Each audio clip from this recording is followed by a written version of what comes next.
Hoje nós vamos falar Jesus é a porta, é isso mesmo? Isso, porque as portas, a respeito de Neemias 3, né, já nós concluímos ontem, que são 11 portas. Mas hoje nós vamos abordar um pouco sobre esse aspecto de Jesus, ele é a porta, porque na realidade, sem Jesus não tem como restaurar as outras portas. É, né? verdade. E ele volta, nos leva até o início da primeira porta, né? Então, que é a questão da porta das ovelhas. Ele é a própria porta das ovelhas. Então a gente quer abordar sobre esse aspecto, que não tanto a questão, não somente a questão da restauração, mas a nossa vida com o Senhor, não é, que vai sarando e restaurando todas as portas. Né? Então, até antes da gente entrar mesmo diretamente aí na Jesus é a porta, eu tenho várias participações aqui do CAT que eu acho que é muito importante, que são perguntas e eu tenho certeza que vocês vão esclarecer. Uma vem da Gislaine, tá? Ela é daqui de Belo Horizonte. Sou filha adotiva e minha irmã, ela tem muitos ciúmes de mim, porque quando eu fui adotada, ela tinha 5 anos de idade e eu tinha 3 meses. E ela fala que eu fui o centro das atenções. Ela guardou um grande rancor de mim. Como posso trabalhar isso com ela? Como é que é o nome dela, Gislaine? Isso.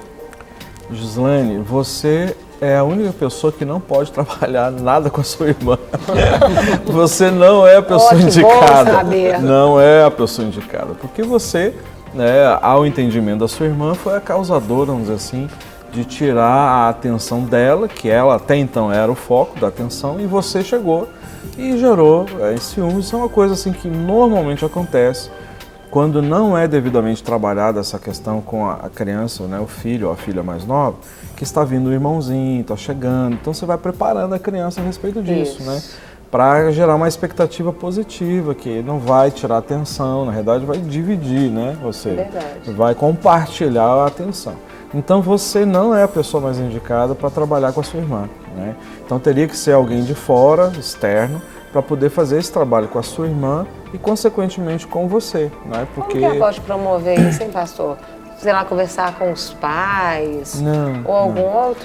Teria que ser alguém que tenha assim uma habilidade nessa área, ou um psicólogo cristão, ou um pastor que tenha experiência nessa área, né, ou mesmo um ministério que saiba como lidar com isso para poder ajudá-la. Ela é de onde?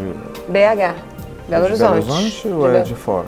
De Belo Horizonte. É de Belo Horizonte? Então, se é de Belo Horizonte, pode nos procurar. Agora tem uma questão assim, ó. Você tentar trabalhar a questão da sua irmã também não é o indicado. Eu sei que você tem essa preocupação porque gerou essa animosidade entre vocês, mas tem que partir iniciativa dela. Você pode conversar, dizer para ela, olha, então vamos tentar consertar essa questão, vamos tentar buscar ajuda externa para melhorar o nosso relacionamento, né? Então, assim, esse sentido. Mas ela tem que querer. Essas coisas não dá pra gente, sabe, levar a pessoa à força se ela não quer, né? Então, essa é uma questão importante também. Mas uma coisa, pode falar, pai. Uma coisa muito interessante nessa questão é o quanto que a família perdeu a oportunidade de trabalhar isso. Porque como é um processo de adoção, um processo de adoção não é algo que se decide da noite para o dia, entendeu? Não é algo instantâneo, né? Então, normalmente uma decisão que ela precisa ser tomada em família. Claro. Então, a questão, e aí a Gislaine, ela precisa realmente entender que o sentimento da irmã, apesar de ser um sentimento prejudicial, dentro da estrutura emocional da irmã, é um sentimento legítimo. Primeiro porque ela provavelmente ficou fora do processo de decisão. Isso. Então, ela foi recebida, né? E com certeza recebida por amor, porque todo processo de adoção ele é um processo em amor, mas é um processo que ele precisa ser uma decisão da família. Então, pelo que a gente entende, a irmã mais velha, já com 5 anos, ela ficou fora desse processo. Então isso é o reflexo, inclusive, de uma coisa que os pais não pensaram, né, ou não deram tanta importância, e que hoje, inclusive, há uma questão muito interessante dos próprios pais reconhecerem isso, né, e trabalharem isso. Né? E quebrar também a bastardia na vida dela, né?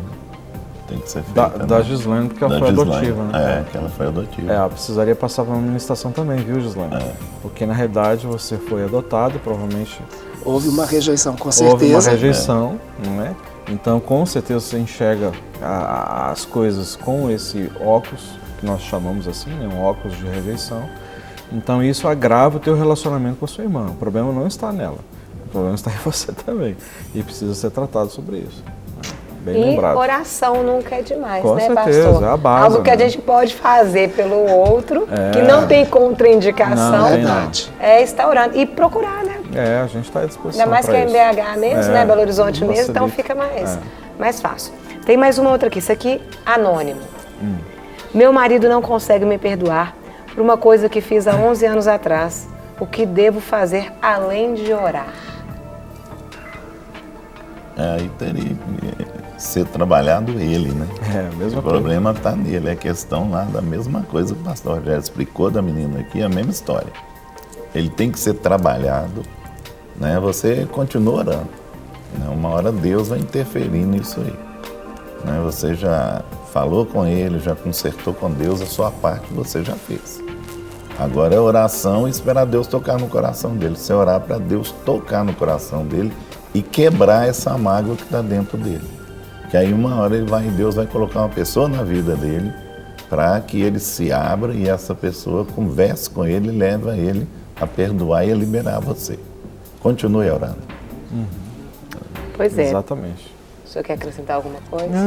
Não é isso mesmo que o pastor Guerra falou, porque o problema está nele, né? E aí não tenta fazer a coisa a fórceps. A fórceps não funciona. Não, tem que ser o tempo natural das coisas. Até uma gestação, a fórceps traz danos para a criança. E a gente tem ministrado muito sobre isso, né? Pessoas que foram, assim, nasceram, o parto foi a fórceps. Mas nesse caso do tempo espiritual, existe um tempo para todas as coisas, então não adianta. É porque às vezes a gente fala, você me perdoa? E aí a pessoa perdoa. E às vezes a gente quer ter tudo de volta instantaneamente. Não é assim. Né? E isso são as consequências de muitas vezes algumas escolhas erradas que podem acontecer conosco, né? Por isso que nós precisamos de vigiar e estar sempre buscando em Deus. Essa questão aí de 11 anos atrás é uma situação delicada, porque... E uma coisa que ela precisa também entender, isso eu gostaria de acrescentar, que muitas vezes é um sentimento de culpa, né? E ela não pode carregar isso. Então ela tem que pedir perdão e se ele diz que não perdoa, você fez a sua parte.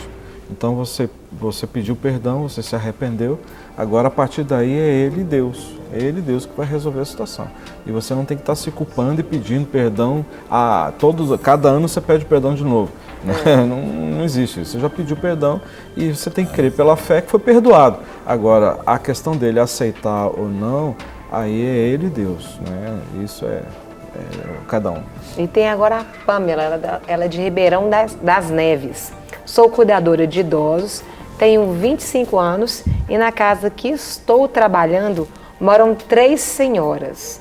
Contando com a senhora que eu cuido, tem as outras 3, cada uma é de uma religião, elas não são cristãs. Né? Então ela está tendo uma dificuldade pelas outras senhoras que estão com ela não serem cristãs e serem bem fiéis ao que elas acreditam. Queria algumas dicas para poder levar o evangelho para elas. Olha, Pamela, né? Isso. Pamela, você foi colocada nesse lugar, então, e eu estou entendendo que você sente uma responsabilidade e um propósito de Deus por estar nesse lugar. Então, por isso que eu creio que isso tem chamado a sua atenção e te despertado para isso. A primeira coisa que você precisa fazer é orar em favor da salvação dessas pessoas. Pelo que eu entendi, você tem 2 pessoas católicas e uma espírita, no contexto do e-mail que a gente leu. Então, olha bem, primeiro, você vai ter que fazer com que a revelação de Deus para elas venha, entendeu? de maneira que elas possam ver você e ver em você algo que elas desejam. Então, a questão do seu testemunho vai ser extremamente importante nisso. Muitas vezes, já que você está convivendo o tempo inteiro com elas, não é pelo muito falar, mas por aquilo que você vai demonstrar para elas e aproveitando as oportunidades para demonstrar o amor através do seu trabalho. Então, como você é cuidadora de idosos, elas precisam de receber realmente uma atenção especial e você, cheia do Espírito de Deus, vai saber o momento certo, ministrando esse amor e intercedendo por elas, o momento certo de, através de poucas palavras, fazer aquilo que precisa ser feito. Muitas vezes, né, não é o muito falar, né? As nossas atitudes falam mais do que muitas palavras. Tem gente que às vezes fala demais e vive pouco. Né, pastor Guerra? O testemunho é importante, né? A pessoa manter uma postura, talvez ela fala mais com a pessoa do que palavras, né? Tem hora que as pessoas querem ver o testemunho e não palavras, né? Isso. Tem gente que fala muito e não mostra nada, Age né? pouco, né? Age pouco. E, então, precisamos de testemunhar, né? Isso é muito importante na vida da pessoa. E isso é conquistado com o tempo também, né? À medida que você vai cuidando, do zelo, né? E amor, você quer mostrar Jesus na sua vida? Ame. Amar. Né? Deus, ele é amor e é a melhor maneira, né? Ainda mais cuidador de idoso, né? Não é algo fácil, é algo que eu falo que é um dom tem mesmo. Que ter muito amor, né? Então, só de você já estar cuidando, demanda atenção, cuidado, carinho. Mas eu tenho mais uma outra aqui. É Alcione, tá, gente? Ela é do Rio de Janeiro. Por favor, me ajude, pois tenho medo de sair de casa. E muitas vezes até atravessei na frente de carro ou ônibus. Já pedi várias vezes pessoas que passassem perto... Peraí, deixa eu só entender aqui. Bom, ela quis dizer o seguinte, que ela já tentou se matar várias vezes, ela tem medo de sair de casa e ela quer uma ajuda com relação a isso. O que fazer? Qual que é o nome dela? Com isso. Ela chama Alcione.